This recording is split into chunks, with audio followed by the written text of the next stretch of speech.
یہ نہ سمجھنا مسلمانوں میں پیدا ہو گئے ہیں، ہمارا نام غلام علی ہے، محمد حسین ہے، علی محمد ہے، تو ہم تو بخشے بخشائے ہیں، اللہ کی جنت تو ہمارے لیے بنائی گئی ہے، اور گناہ کتنا بھی کر لیں گے حضور کی شفاعت ہو جائے گی، بیڑا پار ہو جائے گا۔ بڑے غلط خیالات ہیں، تلک امانیہم، یہ ان کے من گھڑت خیالات ہیں، ان کی آرزویں ہیں، وشفل تھنکنگ ہے۔ قل ہاتوا برہانکم ان کنتم صادقین۔ یہودیوں کو بھی یہ گمان ہو گیا تھا، نحن ابناء اللہ واحباؤہ، ہم تو اللہ کے بیٹوں کی طرح بڑے چہیتے ہیں۔ قرآن نے کیا جواب دیا؟ فلما یعذبکم بذنوبکم، اگر ایسے لاڈلے اور چہیتے ہو تو اللہ تمہیں سزائیں کیوں دیتا رہا ہے؟ کیوں تمہیں پٹوایا نبوکدنضر کے ہاتھوں؟ کیوں تمہارے ہیکل سلیمانی کو 2 دفعہ مسمار کروایا اس نے؟ ایک مرتبہ نبوکدنضر کے ہاتھوں، دوسری مرتبہ ٹائٹس رومی کے ہاتھوں، آج تک بھی گرا پڑا ہوا ان کا کعبہ، صرف ایک ویلنگ وال رہتی ہے اور کچھ بھی نہیں ہے اس کا۔ تو کیوں اللہ عذاب بھیجتا رہا تم اگر اس کے بڑے چہیتے ہو؟ اسی طرح آپ سوچئے یہ ہسپانیہ سے مسلمان کیوں ختم ہو گئے، جہاں 800 برس حکومت کی تھی، ایک مسلمان زندہ نہیں چھوڑا،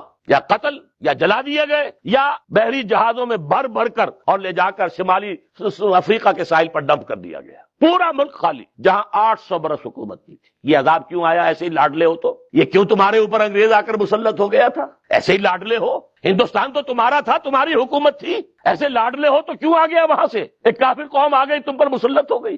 اللہ کا عذاب ہے تم پر اس وقت، اس لیے کہ تم دین پر عمل نہیں کر رہے، تم نے دین سے بے وفائی کی ہے، اللہ سے وعدہ خلافی کی ہے، لہذا آج ہمارا حال کیا ہے؟ قوم قومیتوں میں تقسیم ہو گئی، کردار کا بیڑا غرق ہو گیا، جو جتنا بڑا ہے اتنا ہی بڑا جھوٹا، اتنا ہی بڑا وعدہ خلاف، اتنا ہی بڑا خائن ہے۔ اب تو خیانت اربوں کی ہوتی ہے، کروڑوں کی ہوتی ہے۔ اب وہ تو دن گئے جب سینکڑوں میں ہزاروں میں کوئی غبن کر لیا کرتا تھا سرکاری ملازم، اب تو جہاں دیکھو اینٹ اٹھاؤ پتھر اٹھاؤ، اتنے ارب روپے، اتنے کروڑ روپے کی خیانت اور غبن ہے، اور دے کر چھوٹ رہے، 20 30 کروڑ دے کر چھوٹ رہے ہیں۔ تو یہ کہیں سے لوٹے تھے تو دے رہے ہیں، یا اپنے باپ کے گھر سے لا کر دے رہے ہیں؟ جو جتنا بڑا ہے اتنا ہی بڑا بے ایمان، اتنا ہی بڑا جو ہے وہ کیوں ہے؟ حضور نے فرمایا اعمالکم عمالکم، مسلمانوں تمہارے اپنے عمل تم پر حاکم ہو جاتے ہیں۔ کما تکونون کذالک یؤمر علیکم، جیسے تم خود ہوگے، جیسے روح ویسے فرشتے، ویسے ہی تمہارے اوپر جو ہے حکمران آ جائیں گے۔ اللہ کی صدا ہوتی ہے یہ، اس کے لیے وہی ہے کہ ان اللہ لا یغیر ما بقوم